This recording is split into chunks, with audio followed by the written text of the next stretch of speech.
Here's Sam Levitt. Now pitch number 10, and Cronenworth swings, hits it in the air to deep right field. Carroll is back at the wall, looking up. It's going to go! Oh, wasn't it bad for Jake Cronenworth? A two-run homer here in the fourth inning, and the Padre lead is 3-0.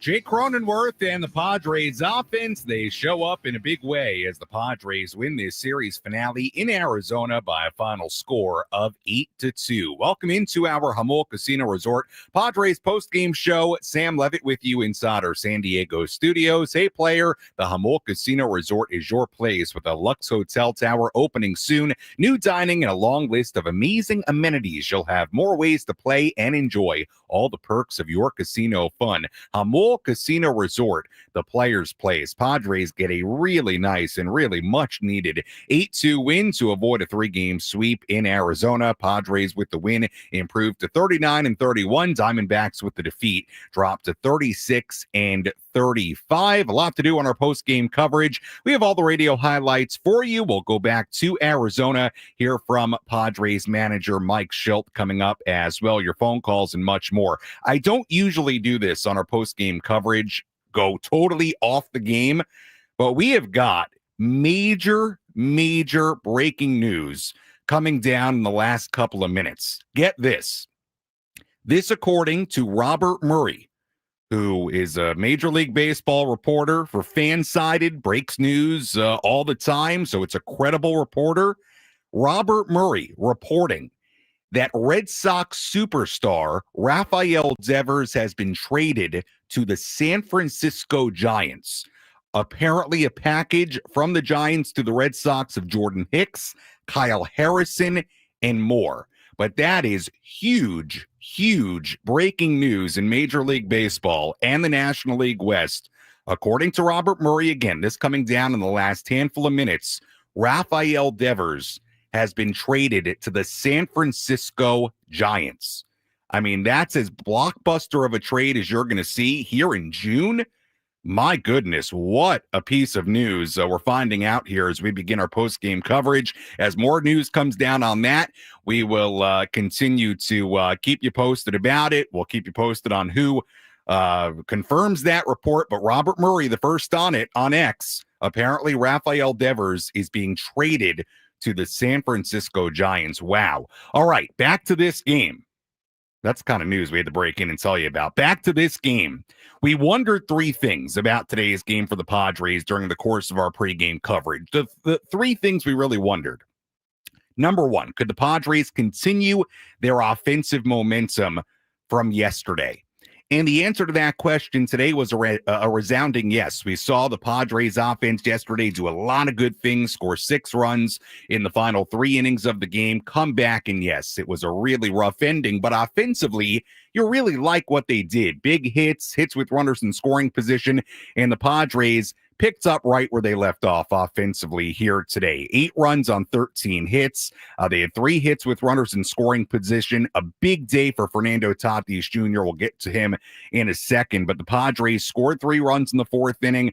Home run by Jake Cronenworth. 1 run in the 5th inning, even after Arizona cut it to a 2-run lead, made it 4-2 in the 5th. They scored 2 in the 7th inning, 2 in the 9th inning. They got it done against Merrill Kelly. They got it done against the Arizona bullpen. So all in all, you really like what the Padres have shown offensively over the course of the last 2 days. Yes, yesterday was a really tough loss. We understand that. But you really got to like what they've done offensively the last 2 days. And we wondered if they would continue that momentum into today. And the answer to that question was yes. The Padres offense was very productive today. Item number 2 that we wondered about, would Fernando Tatis Jr. continue to show signs of turning it around? And that also today, a resounding yes. What a game for Fernando.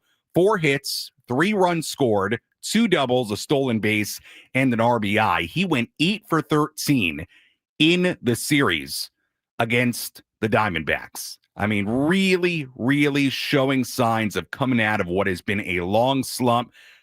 I'll give it another game or two, but it feels like Fernando Tatis Jr. is on the way back here. I mean, really nice series, putting the ball in play, good looking swings, active on the bases, everything that you want Fernando to be. He had a great series and had a great day, 4 hits, and again, 3 runs scored in this game. So that answered question number 2. The third thing we wondered about today, could Nick Pivetta, A, have a good outing against a lineup in the Diamondbacks that really feasts on righties? And could he go deep in this game and allow the Padres to stay away from making this a heavy bullpen usage type of game? And the answer to that was, again, a resounding yes. Pivetta was awesome today. 7 innings, 2 runs given up, basically made one mistake, the home run to Eugenio Suarez. But his final line, 7 innings, 2 runs, 2 hits, struck out 9, walked 1, only threw 94 pitches, 67 strikes.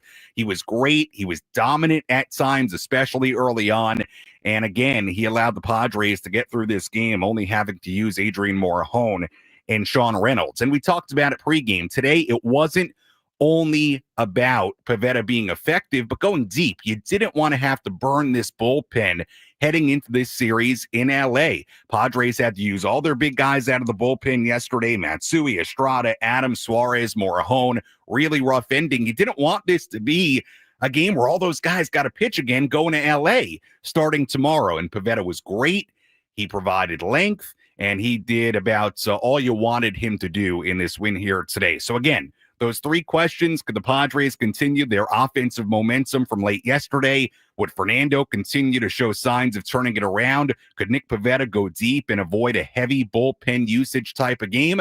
Padres went 3 for 3 with those questions today, and in the process, they pick up a nice 8-2 win, avoid a sweep, and hey, if you want to look at it this way, and you can, Padres avoid what happened in the 9th inning yesterday, and they take 2 out of 3 in this series. But you'll take it, win today, and some good momentum to take into the 4-game series in LA starting tomorrow. And by the way, back to that blockbuster deal, the breaking news across Major League Baseball. Well, if you needed any more confirmation on it, Jeff Passan of ESPN now also reporting the San Francisco Giants are acquiring all-star slugger Rafael Devers from the Boston Red Sox. Out of nowhere, blockbuster deal. Boston is getting right-hander Jordan Hicks and more. Better be a lot more than that for a guy like Rafael Devers that you're going to have for years to come. I mean, that's one of the best hitters in our game. My goodness. Wow. That is huge news, and not great news for the Padres because Rafael Devers all of a sudden coming to the National League West. Wow. I mean, that is as big breaking news as you're going to have on a random Sunday in June in Major League Baseball. But we'll continue to focus on this game. Padres win it 8-2 against Arizona. We'll have the full radio highlights when we return. Much more to do on our post-game coverage after this.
Jamul Casino Resort Padres post-game show continues here on the Padres Radio Network. Sam Levitt with you inside our San Diego studios as we continue to wrap this one up. Good day for the Padres on this Father's Day. Happy Father's Day to everybody out there, all the great dads out there, as the Padres win it 8-2. Padres improve to 39-31. Arizona drops to 36-35. Lot to do. We'll have the full game recap for you in a second. We'll also hear from Padres manager Mike Shildt in just a bit, as well as, again, the baseball world is reacting to just an absolutely shocking trade that is being reported across the game right now. Rafael Devers traded to the San Francisco Giants, the Red Sox trading the cornerstone of their team, Rafael Devers, to the San Francisco Giants. Of course, there had been a lot of controversy over the course of the last few months with the Red Sox signing Alex Bregman, Devers being moved off third base,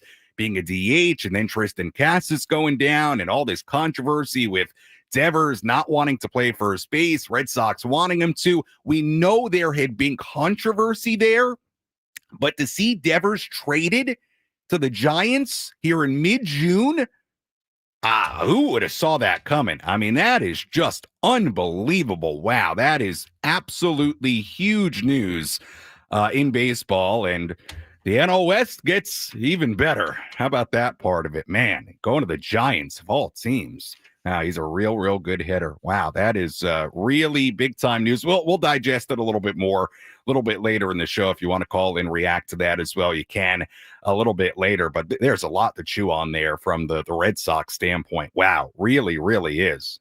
My goodness, what a trade. All right, back to this game. Padres win it 8-2. Let's recap it from start to finish. Which moments determine the outcome of today's game? We'll paint you a picture with our game highlights on the Padres Radio Network. Both starting pitchers were really good to start today. Merrill Kelly tossing 3 scoreless innings for the D-backs. Nick Pivetta doing the same for the Padres. We had a 0-0 game going to the top of the 4th inning. Kelly issued a leadoff walk to Gavin Sheets. Xander Bogaerts was next. In the first 3 innings, as Bogaerts rips this one fair up the left field line into the corner. Sheets is speeding towards third. He's going to be waved by Tim Leeper. Gurriel just getting to it. No relay to the plate from Perdomo. An RBI double for Xander Bogaerts. And the Padres strike to go ahead 1-0 here in the 4th. So a nice moment for Xander, a 1-0 Padres lead. Jake Cronenworth then dug in. He fell behind 0-2, but worked a long at-bat against Kelly. It went to pitch number 10. Now pitch number 10, and Cronenworth swings, hits it in the air to deep right field. Carroll is back at the wall, looking up. It's going to go! Oh, wasn't it bad for Jake Cronenworth? A 2-run homer here in the 4th inning, and the Padre lead is 3-0. Pivetta pitched a 1-2-3 4th inning. He was perfect through 4 innings. Top of the 5th inning, the Padres got some more. Fernando Tatis Jr. hit a leadoff single. Luis Arraez was next.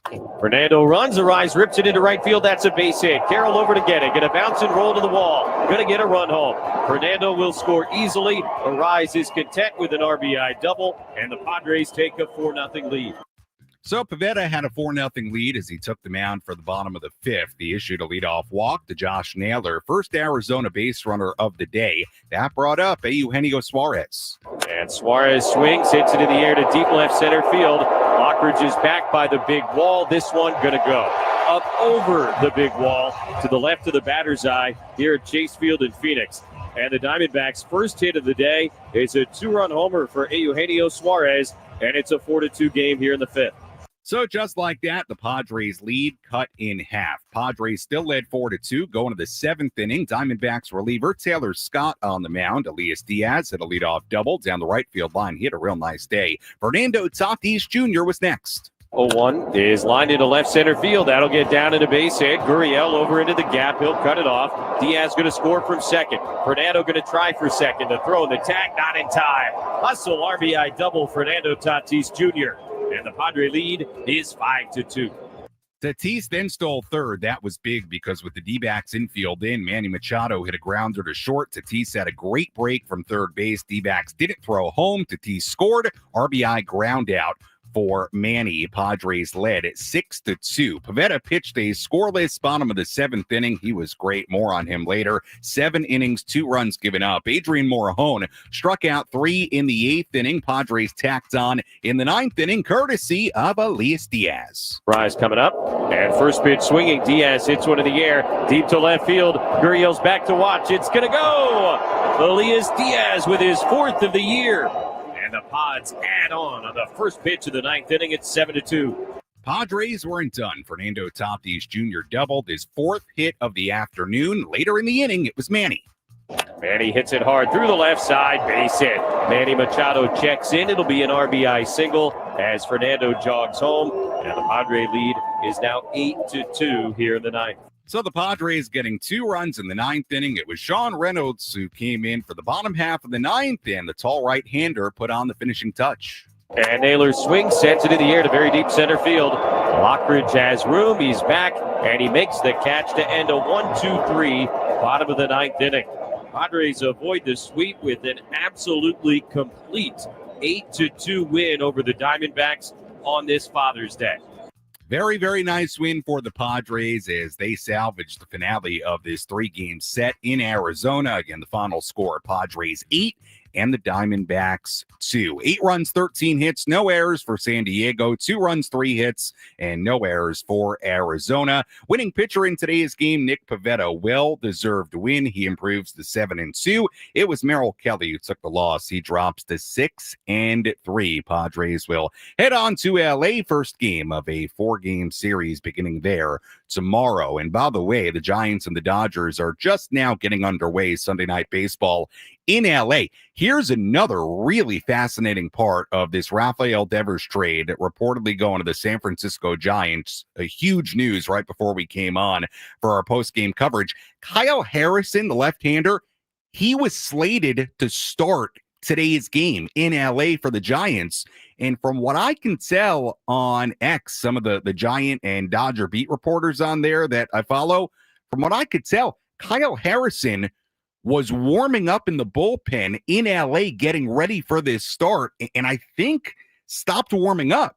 So we're going to see who starts this game for the Giants when the bottom half of the first inning begins in LA. So what a wild day in the National League West. Padres thankfully get a win, and we've got all kinds of wackiness and weirdness going on. Reports Rafael Devers traded to the Giants, and I think the guy that was supposed to start for the Giants today in LA, I don't think he's starting anymore, and we're going to find out what's going on. I saw they finally on ESPN, we've got it on the TV here in the studio, they finally showed the tweet of Jeff Passan reporting the trade, and yeah, they're figuring it out too, I think. So anyway, Padres win it 8-2 against the Diamondbacks. We'll come back and have more reaction to today's game. We'll hear from Padres manager Mike Shildt coming up in a little bit as well. Padres win it on this Sunday on the Padres Radio Network.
Our Jamul Casino Resort Padres postgame show continues here on the Padres Radio Network. Sam Levitt with you inside our San Diego studios as we continue to wrap this one up. Final score, the Padres 8 and the Diamondbacks 2. Padres do a nice job salvaging the finale of this 3-game series. We'll go back to Chase Field in Phoenix, hear from Mike Shildt in just a little bit. While we wait to do that, we're continuing to follow just absolutely huge breaking news in baseball. Rafael Devers reportedly traded to the Giants from the Red Sox. I mean, what a huge blockbuster deal out of nowhere. According to Jeff Passan of ESPN, again, we're getting this news in real time, and I know Padres postgame here, but this is a big enough trade and in the NL West that we've got to follow it here on the postgame. And locally here, we're on the air, so we're going to let you know what's going on. The return for Rafael Devers, apparently, this is according to Jeff Passan of ESPN, includes left-handed starter Kyle Harrison, who, as we said, was supposed to start today's game that just got underway in L.A. I assume that's not happening anymore. Harrison, the game is going to the bottom half of the first inning right now. We'll tell you when we see it on TV who is actually taking the mound for the Giants. So Harrison apparently going to Boston. Right-hander Jordan Hicks also going to Boston. Outfield prospect James Tibbs and another prospect. Here's an important aspect of it as well.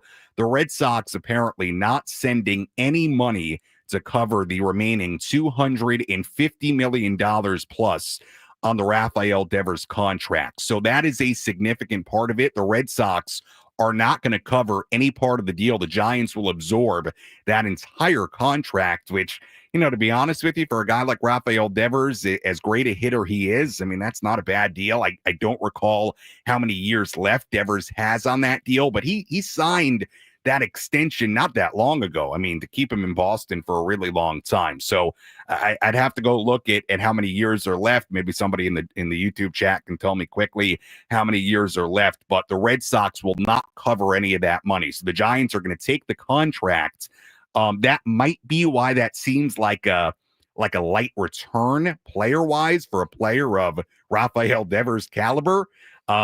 Because the Giants are going to take on all the money. Again, according to Jeff Passan of ESPN, in the bottom half of the first inning, just started in LA. They got a scoreless game there in LA. I'm just looking here to see who's actually on the mound for the Giants in the bottom half of the first inning, because again, Kyle Harrison was slated to start that game for San Francisco. I saw it was a right-hander, so it's not Harrison. I don't know who it is until I see the broadcast a little bit further, until they take this Dodger starting lineup graphic away on the TV. All right, we'll keep an eye on that.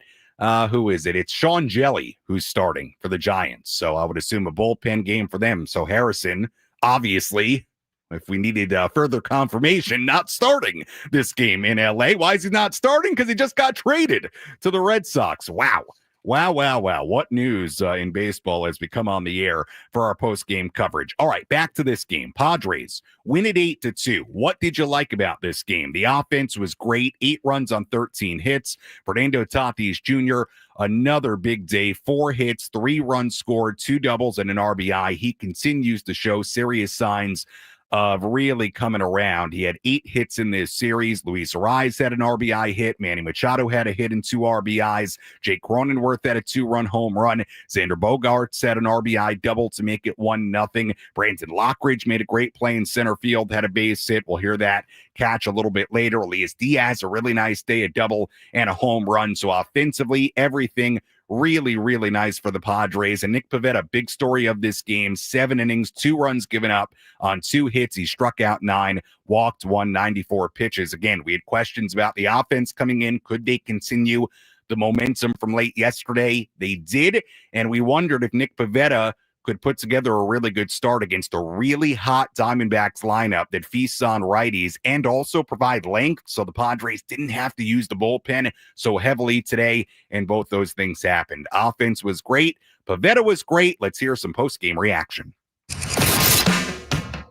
Let's pull up a seat in the manager's office and hear from Padres manager Mike Shildt, served up by Sin Lee Food, where fresh meets flavor. Find farm fresh produce, bold Asian spices, and gourmet ingredients at 4665 El Cajon Boulevard. Sin Lee Food. the Cook's Asian resource. Pleased how you might have been bats the last couple of days and just relentless. Extremely pleased. Complete offensive machine, good at bat, starts at the top. Toddy, really good plays, middle of the field. And he put on the show really the last 2 days with how he can help you win a ball game. The bats were great. The contact read at third was almost, it's really as good as you're going to see, really. Manny, middle of the field, two RBIs. Crony's at bat, was fantastic. I mean, the at bat before the homer, long at bat, drains, Merrill's battery a little bit. Reminded me a little bit of the Schellenbach at bat over in Atlanta on a Sunday day game where has a long at bat, battles, doesn't get through, and then next time he's able to get him. So great at bats by Crony. Diaz was kind of a microcosm of a little bit of today. Resiliency. Has been struggling a little bit with the bat, and but stuck in there today. Good at bats, and good at bats yesterday too. Worked a couple walks coming off the bench and caught well. So bat quality was really high today.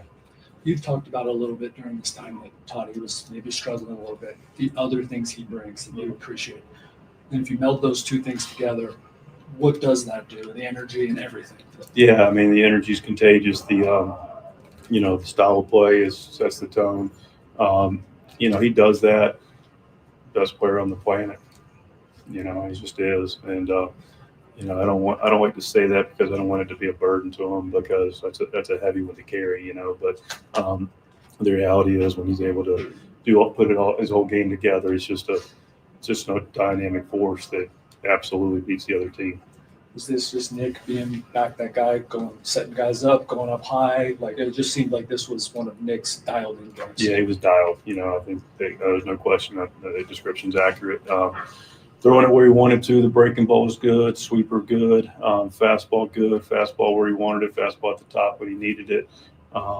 It was big for him to grab the 7, and of course it was big for us to add on and be able to. Orion was sharp again, and Reynolds, man, those guys just pounded the strike zone, which is what you want. So, but Nick was very, very good today. We might be seeing a little bit of Brandon over the next week plus with Jackson down. What are you going to like about what he brings out in center field? He's a very good center fielder. Metrically, he'll tell you that. Your eyes will tell you that. Just go play and be that, good center fielder that does a lot of things that, go run some balls down and then just be, take good at bats, do what the situation calls for. If there's a bunt in play, get the bunt down. If you got to move a runner. Just be ready for good at bats. He's able to come in yesterday, get at bat, get his base hit today. Just go play the game, be a force on the bases, aggressive, but, with intelligence. And he's got a real skill set. So just let your skill set play relative to the game. I like watching Tatis run the bases. Oh, me and you both, Barry. I never saw a guy go more easy from first to third, second to home than him.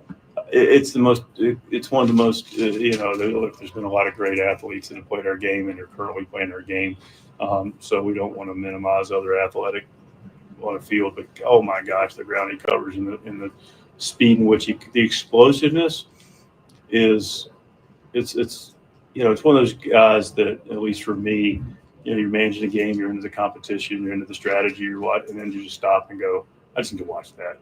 I just need to see that. It's just something that's just different on the field. The first is, or home to second, and the last at bat, just explosive, but that's always made out of the box. The contact play was, Yeah.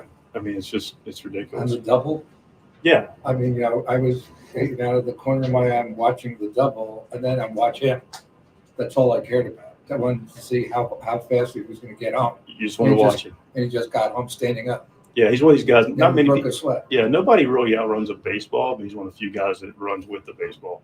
And what would be any sort of update you could give on Jackson? Obviously, he was still feeling it. I know there's no way to predict these things, but where's he at? Right. Well, he made the move on the roster, so I mean, it's going to be a day-to-day thing. He was. I think the best thing was he's able to keep some food down, and he had some appetite, so that was encouraging. But other than that, I mean, he was still, he wasn't himself still. So it's going to be a couple of days, and hopefully it's going to go with LA, get back to San Diego, rest, and hopefully recover quicker than quick as he can. Yeah. That was Padres manager Mike Shildt after this 8-2 win for the Padres in Arizona. Sam Levitt back with you inside our San Diego studios. What you heard there was Kevin Acee asking about Jackson Merrill. Again, if you missed it earlier today, Jackson put on the 7-day concussion IL. Padres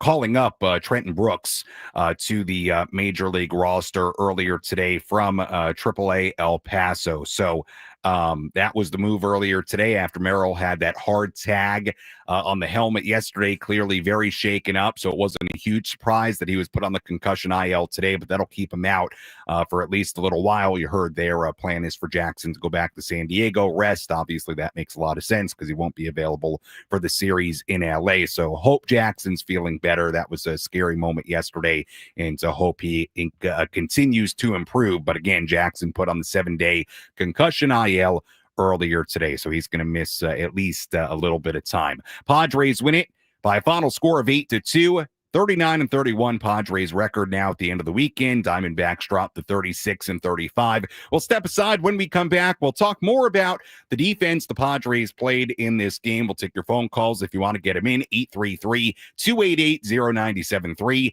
833-288-0973. Phone number to call if you want to get involved. We'll get to your phone calls when we return as the Padres win it 8-2. They beat the D-backs on this Sunday. Our Jamul Casino Resort Padres postgame show continues after this.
Our Jamul Casino Resort Padres postgame show continues here on the Padres Radio Network. Our postgame coverage, as always, brought to you by the all-new Jamul Casino Resort, the Players' Place. Sam Levitt with you inside our San Diego studios as we continue to wrap this one up. Again, the final score here today, the Padres 8 and the Diamondbacks 2.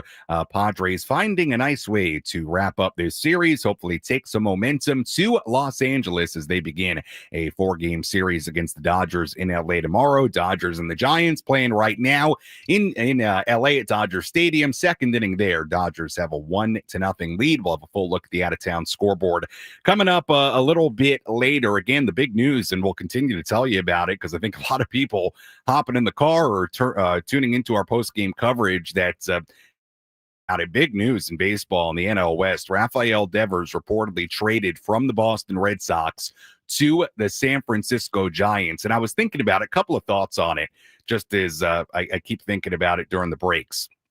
Number one, and this might be a little prisoner of the moment, but I was trying to think, like, what is the equivalent of a move like this? Now, basketball is a very, very different sport when you think about the stars and the impact they have on a game and on a team. Basketball is truly a sport where you can have one all-time great and they can quite literally carry it to a championship. I don't know that baseball quite works like that. It doesn't. It's different sports. However, when you think about the Luka Doncic trade this past winter, going from the Mavs to the Lakers, and it was out of nowhere. It was shocking, even though you knew there were some rumblings that the Mavs weren't super happy with Luka, his conditioning. That had always been a thing. But it still, at the time, was, number one, shocking that they would trade that caliber of player at that age. And number two, it was out of nowhere, right? Who expected it? Well, to me, now, is Devers Luka? Is he the Major League Baseball equivalent of Luka? No, not really, right? I mean, look, Devers is not like the complete player, right? He's not like, a defender, a base runner. I mean, he's not, but he is a great hitter. I mean, he's one of the best hitters we have in the game right now. I think that's safe to say. He's somewhere in that top 10, probably the top 15, right? We have to list out the names, but I think he's certainly somewhere in that range. So he's a great, great hitter. I mean, he could end up being a Hall of Famer one day, depending on how his career goes. He's still a young player. But even though there were issues with Devers and playing third base and then going to DH and first base, obviously there's been a lot of controversy with him and the Red Sox. It's not like there were rumors that they were actively shopping him around. So for him to get traded, that caliber of player, at his age, a cornerstone of their franchise, to get traded on a random day in June, to me is like the closest thing I can think of to that Luka trade. There are similarities to it. I understand it's not a apples to apples comparison, but there's similarities to it. For that caliber of player to be traded on a random day in June, that's the cornerstone of the Red Sox organization right now, is a stunner. I don't care about the controversy they had and whatever it was. That's a shocker. It really, really is. And I'll also say this, and then I'll move on. We'll get back to the Padres and the Diamondbacks. But I got a lot of thoughts about this one. I mean, this is major news. How about this? I mean, you got to think about the Red Sox here. The Boston Red Sox, after winning that World Series in 2018, have proceeded to trade away Mookie Betts. Now, Devers wasn't a part of that. Well, Devers was a part of that team in 18. He was. I think he was, right? Was he? I think he was. He was young, but I think he was. Devers, they trade away. So they trade away Betts. They trade away Devers. Obviously, Xander Bogaerts was another big time player for them. They let him go in free agency. Yeah, Kyle's nodding his head. He was on that team in 18, right? He was young, but he was on the team. They allow Bogaerts to go to San Diego. I mean, when you really think about it, for the Boston Red Sox, that caliber of team with their resources, for them to have all those guys go elsewhere and trade guys like Betts and Devers away, I mean, that is a real shocker. I cannot imagine that Red Sox Nation is very happy in Boston right now. I can't imagine. Anyway, some quick thoughts on that. Big news. Wow. And look, impactful news for the Padres. Rafael Devers, all of a sudden a Giant. You're going to have to play him 13 times a year for the next decade. And the Giants off to a really nice start this year. Well, they get a big-time bat very early in the season. So not great news from the Padres' perspective, but is what it is. Hey, makes the task a little bit tougher, but you got to do what you got to do. Doesn't directly impact the Padres as far as what they got to do on the field day in, day out. All right, final score in Arizona: Padres 8, Diamondbacks 2. Padres played some really good defense in this game, but one play in particular stood out above the rest. Let's hear our catch of the game. Which defensive play had the biggest impact on today's game? He is at the wall, leaps up, and he makes the catch. This is the catch of the game. Gonna hang a star for Jackson Merrill. Reeled in by Anthony's Fish Grotto La Mesa, celebrating 80 years of seafood excellence. 2-1 pitch into the air to very deep left center field. Lockridge is back. He's at the wall, jumps up, and he made the catch. Slammed into the fence after he makes the play. And how about Brandon Lockridge? In for the injured Jackson Merrill. Goes back to make a great nab to end the 7th inning. Really, really nice catch by Brandon Lockridge up against the center field fence in that 7th inning. Ended the inning, helped Nick Pivetta through 7 strong innings today, just 2 runs given up. It was a really nice catch, and really off the bat, as that ball's traveling and you're watching it, it felt like it had home run distance. It really did, and that's because, how about this? That ball would have been a home run in 27 out of 30 parks.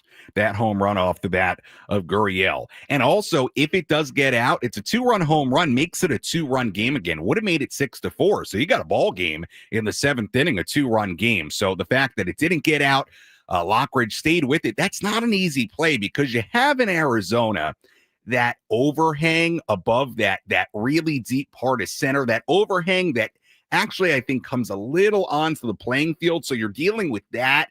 You're going way back there in center. It's a big outfield. That was a great play by Brandon Lockridge. And again, Padres got a little fortunate that it was hit in Arizona because, again, that would have been a home run by exit velo and launch angle in 27 out of 30 parks. But fortunately, Arizona, not one of those 27 parks, and a great play by Brandon Lockridge, hanging with it and making that catch up against the fence. Padres had good bullpen work today as well. Let's tell you about our relief pitcher of the game.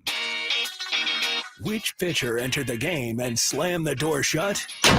This is today's relief pitcher of the game. Presented by David P. Shapiro Criminal Defense Attorneys. When your freedom and future are on the line, you need the best arm in the pen.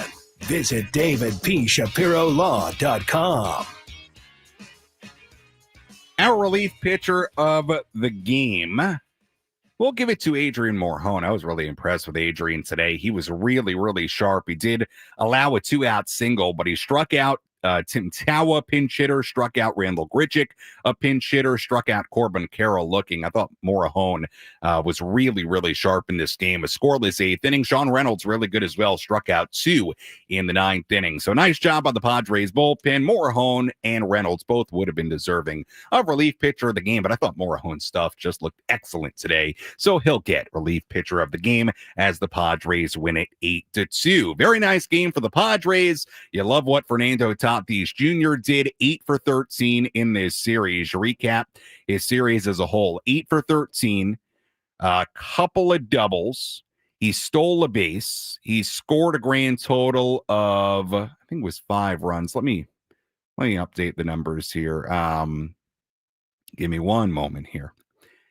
Everybody. Pulling up the Fernando Tatis Jr. Notes here. All right, you look at his series.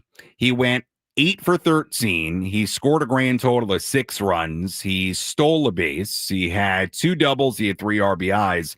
And that's after he showed some signs in that series against the Dodgers in San Diego. You felt like there were some small signs, and now you feel after this weekend like he's really breaking out of it. This was a real nice series. Again, it's kind of a tough series to digest because had the Padres held on to a 4-run lead in the 9th inning yesterday, we're talking about a series win, taking 2 out of 3. Instead, ends up being losing 2 out of 3. But you hope what you've seen from the offense last couple of days, you hope that is a real sign of this offense waking up, because if they can do things like what they did the last couple of days, they'll be in fine shape. I do believe that. And Pivetta also terrific today. So a lot of good, really just all good today for the Padres. aside from Jackson Merrill going on the IL earlier today, the concussion IL, so he'll be out for a little bit. But aside from that, on the field, really nothing to complain about on this Sunday for the Padres. Let's go to the phones, 833-288-0973, 833-288-0973, phone number to call. We go to Thomas calling in from Del Cerro. Thomas, you're on the Jamul Casino Resort Padres postgame show. Go ahead. Hey, what's going on, Sam Lev? Hey. Yeah, I tried to call yesterday on the meltdown, but it was too many calls, and but that's fine. But anyways, so did I hear Jesse Egler say Machado's only 5 hits away? So I guess we're not gonna see Machado's 2000 at Petco, right? I mean, it seems like I'll tell you right now, and Thomas, appreciate the phone call. No, Manny's not only 5 hits away from 2000. I think he's somewhere under 20. After today, Manny is at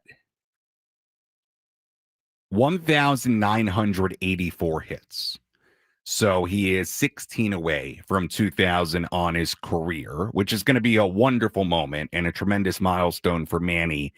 As far as predicting where that's going to come, well, I don't think he's going to have 16 hits in the 4-game series in LA. Then after that, the Padres return home for a 6-game homestand. I mean, 16 hits over a 10-game span isn't impossible, but that's a lot. I mean, he'd have to be hitting like 500 over the course of the next 10 games. I would say, if I were, really giving you a prediction, I would say that he likely does it in the 5-game road trip to Cincinnati or Philadelphia, or he does it during the homestand to not begin July, but starting July 4th. There's a long homestand. The Rangers, Diamondbacks, and Phillies. It is a 10-game homestand. So to me, that's probably where it's going to come. It's either going to come on the road in Cincinnati or Philly, or it'll come at Petco Park towards the beginning of July. Depends on, look, the way he's hitting. Yeah, who knows? I mean, the way he's hitting, I don't think that Cincinnati-Philadelphia road trip would be out of the question. Look, the homestand coming up, it's not out of the question. He would just need to really, really rack up the hits in order for that to happen. I mean, you think he gets 4 at-bats on average per day, so that's like 40 at-bats over the course of the next 10 games. So we'd have to have 20 hits or so to hit 500. So it's not impossible, but he'd have to really, really, it's not impossible, but he would need to really be collecting a lot of hits, I would think, in order to get it by the end of the homestand, but not impossible. But it's going to come pretty soon here, and that's going to be a tremendous moment when Manny hits 2000. And look, for it would be nice for him to get it at home and have that moment at home. Obviously, there's no guarantee of that. These things happen when they happen. I hope it happens as soon as possible for Manny, because that's a good thing for him and the Padres. But would it be nice for it to happen at home? Sure. And have that kind of moment at home. It's always kind of a positive when that happens, but obviously out of anybody's control. And hey, for the Padres, I hope it happens as soon as possible, because that means Manny is tearing the cover off the ball, right? Yes, he is sitting at 1,984 hits. At the end of today, Manny had base hit, 2 RBIs in this game today, so it got a little closer today to that 2,000 mark. Let's go to Chula Vista. It's Eric calling in. Eric, you're on the Padres radio network. Hey, Sam, how's it going? Hey, doing well. All right, thank you. I just wanted to touch on Nick Pivetta. Mm-hmm. I mean, what a surprise, right? I think going into the season, Padre fans thinking, Dylan Cease, Michael King, as far as starters go, and Nick Pivetta, I think he's just outshining the whole starting rotation, for every category, for the exception of maybe strikeouts. As far as the Devers trade and how it impacts the Padres, they're going to have to face them the rest of the season. I think it also impacts the Padres in another way. The Red Sox look like sellers, and we need a left fielder. Yeah. So we might as well just pick up Jarren Duran. Hey, Eric, it's a great point, and appreciate the phone call. It's a great point, Eric. Really is.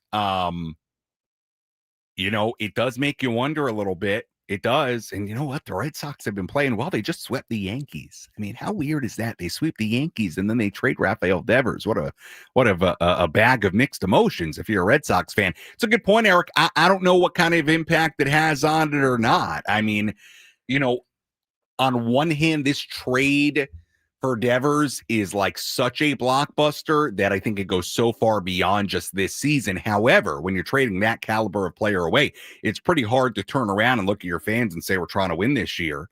So could it mean that they're more compelled and aggressive to trade Duran now? I think that's fair. I think that is totally possible that they look at this season now.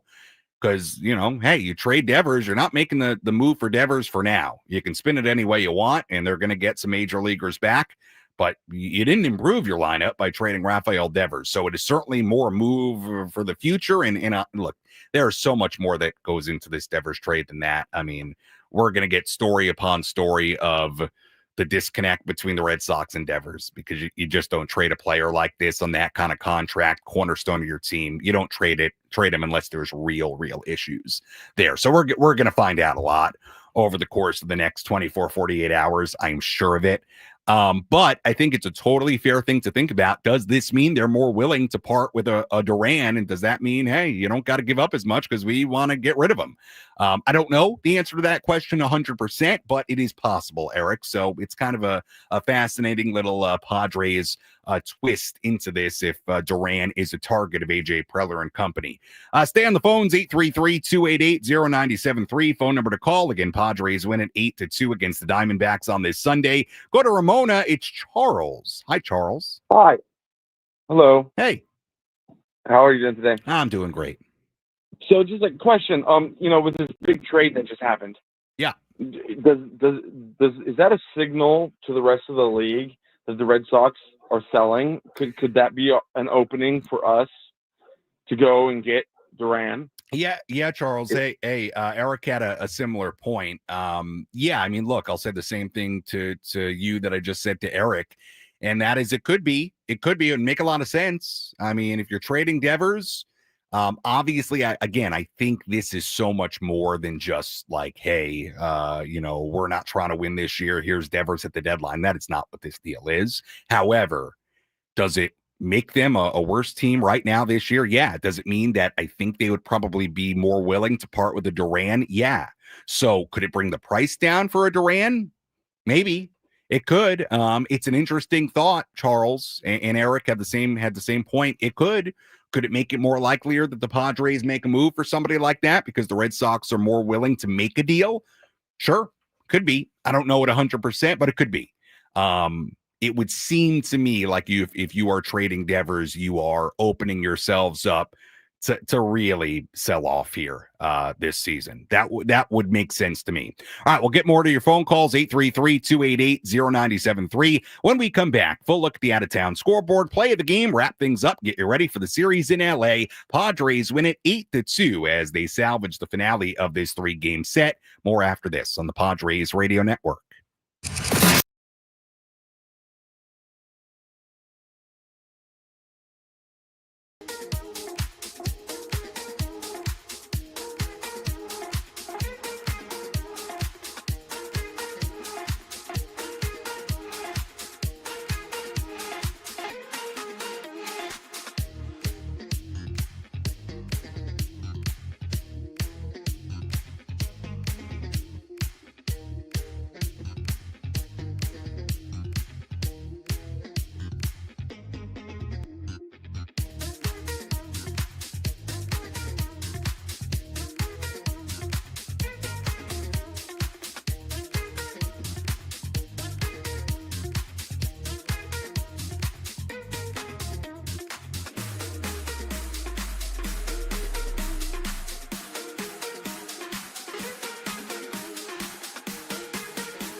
Padres win it 8-2 on this Sunday in Arizona. Sam Levitt with you inside our San Diego studios as we continue our Jamul Casino Resort Padres post-game show. Military Sunday on the Padres Radio Network is presented by your San Diego County Toyota dealers. Every new Toyota comes with Toyota Care, no cost maintenance standard, so you get peace of mind standard. Really nice day for the Padres. Offense came to play. 8 runs on 13 hits for the Padres today. Home runs for Elias Diaz and Jake Cronenworth. Fernando Tatis Jr. had 4 hits in this game. He can to come around, and Nick Pivetta terrific today. 7 innings, 2 runs given up, picks up his 7th win of the season. We'll finish up with your phone calls, full look at the out-of-town scoreboard, and our play of the game coming up as well before we get out of here on this Father's Day. Happy Father's Day to all the dads out there.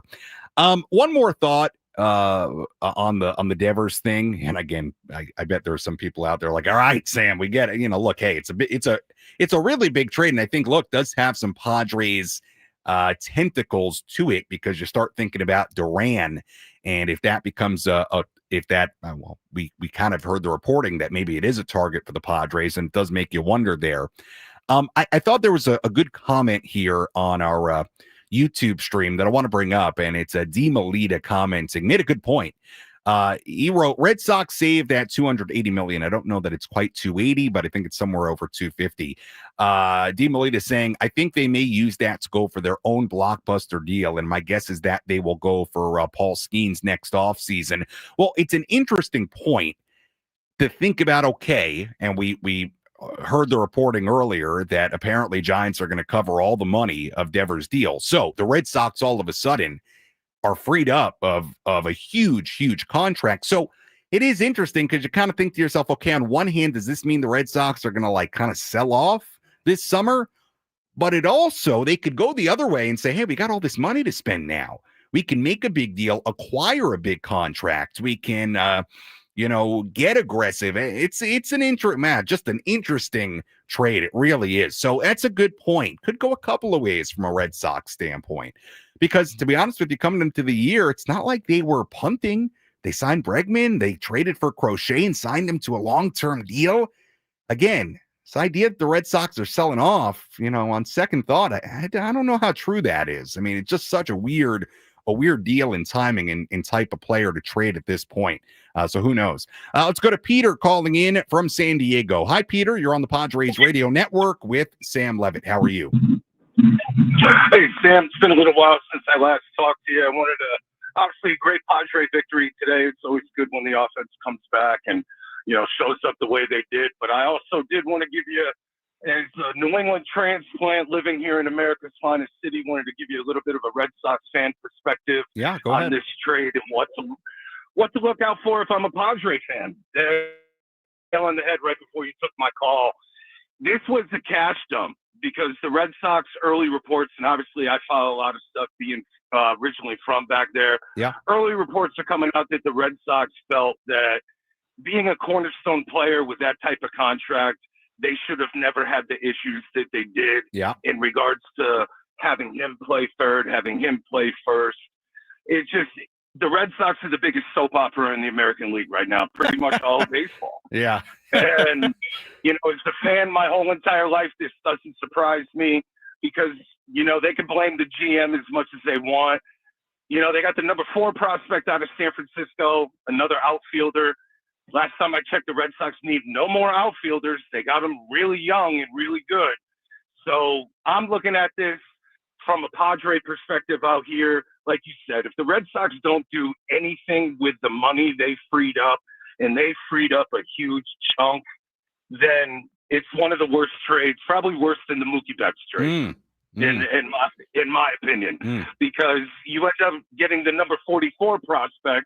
They left their number 1 prospect alone. Jordan Hicks and Kyle Harrison have a combined 4 and 6 ERA, one or the other. And, if I'm looking at it, living out here, I'd be keeping an eye on the Red Sox to see what they do the next couple of weeks, because nothing says Red Sox like sweeping the Yankees and then trading your cornerstone player to the intercoastal highway that it seems to be than the NL West. Yeah. So, all right, Peter, good call. My friend, and Go Padres. Yeah, you got it, Peter. Good call. Yeah, it's fascinating. It really is. I'm kind of fascinated to see what they do from here. I am.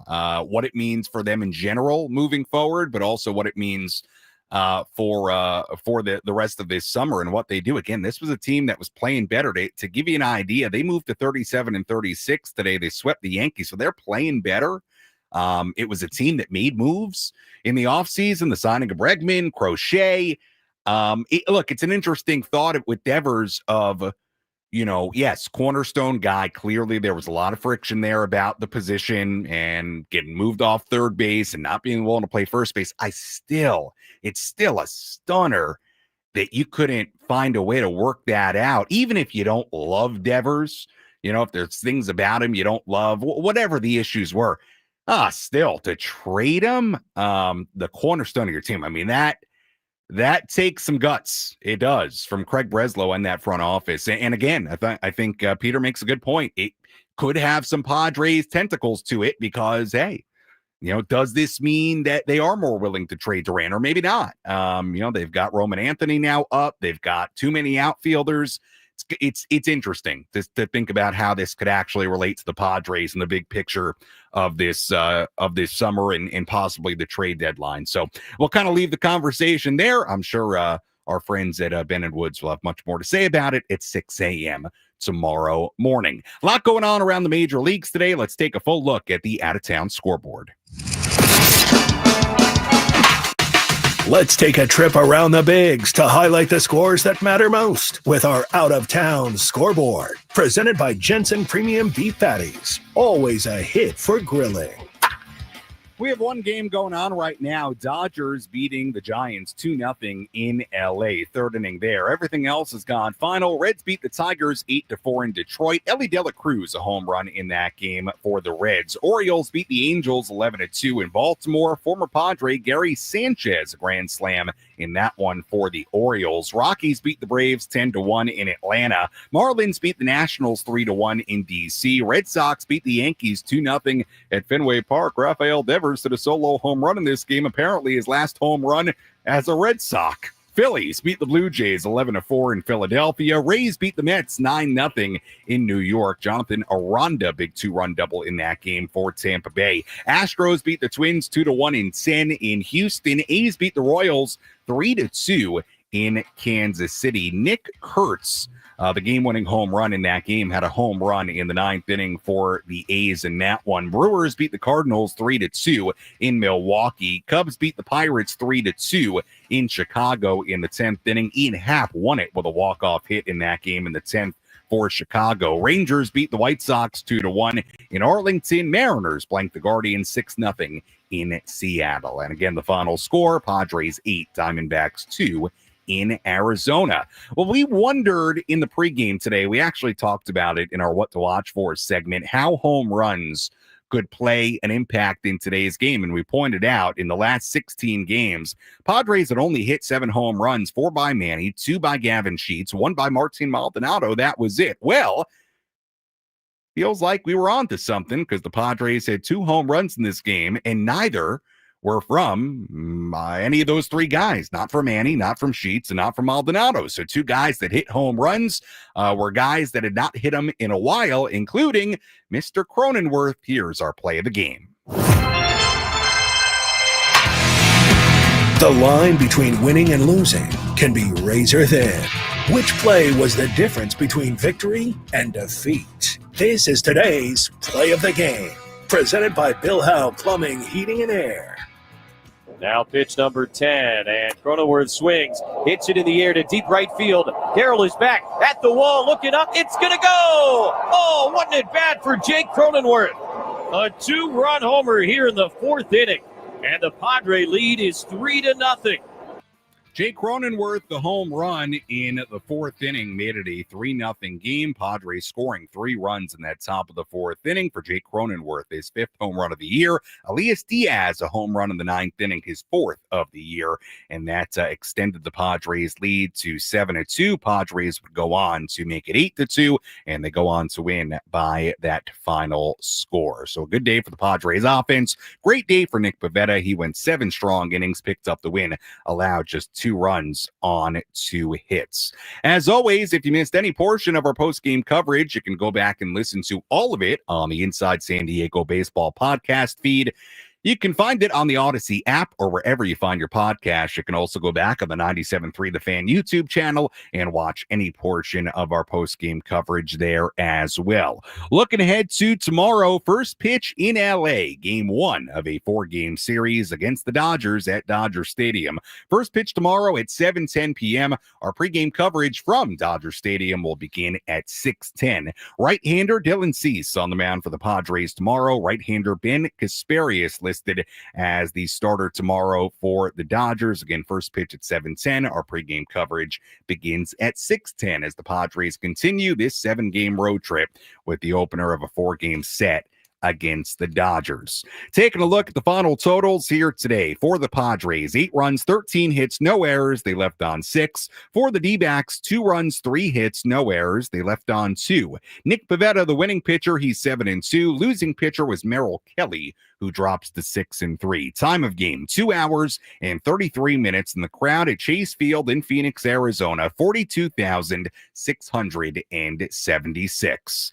Once again, first pitch tomorrow, 7:10 p.m. Pregame coverage at 6:10. Until then, for our great studio coordinator, Kyle Ovenshire, I'm Sam Levitt saying so long from our San Diego studios. Again, the final score today, the San Diego Padres 8 and the Arizona Diamondbacks 2. We'll talk to you tomorrow from LA. Happy Father's Day, everybody. We'll talk to you later on the Padres Radio Network. Have a great rest of your Sunday.